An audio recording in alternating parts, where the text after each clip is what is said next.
अल्लाह ने हमारी शक्ल अच्छी बनाई, सूरत, फिर बीमार नहीं हम, अल्लाह ताला ने हमें सेहत दी, तो इस पे अल्लाह का शुक्र अदा करना चाहिए। अल्लाह का शुक्र का मतलब क्या है, कब अदा होगा अल्लाह का शुक्र? अल्लाह का शुक्र ये है कि उसके लिए 5 वक्त की नमाज पढ़ी जाए। एक तो ज़ुबान से अल्हम्दुलिल्लाह हम कहते हैं हर चीज़, ये भी अल्लाह का शुक्र है, बहुत बड़ा जुमला है ये अल्हम्दुलिल्लाह, ठीक है नी।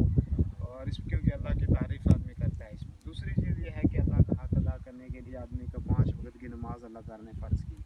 आप जितनी मर्ज़ी दिन रात कमाई करेंगे उसमें फ़ायदा नहीं है जब तक आदमी नमाज नहीं पढ़ेगा, ठीक है। अल्लाह ताला ने हमारे ऊपर 5 नमाज फ़र्ज़ की।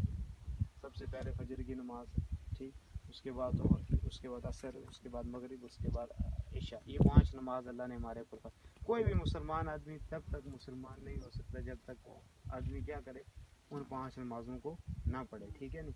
खुसूसन फ़र्ज़ वो तो किसी सूरत में माफ़ नहीं है, वो तो पढ़ना है। बीमार आदमी तब भी नहीं, अगर बीमार इतना है तो कुर्सी पर बैठ के पढ़े जाए, कुर्सी पर बैठ कर पढ़ सकता है। और अगर ज़्यादा बीमार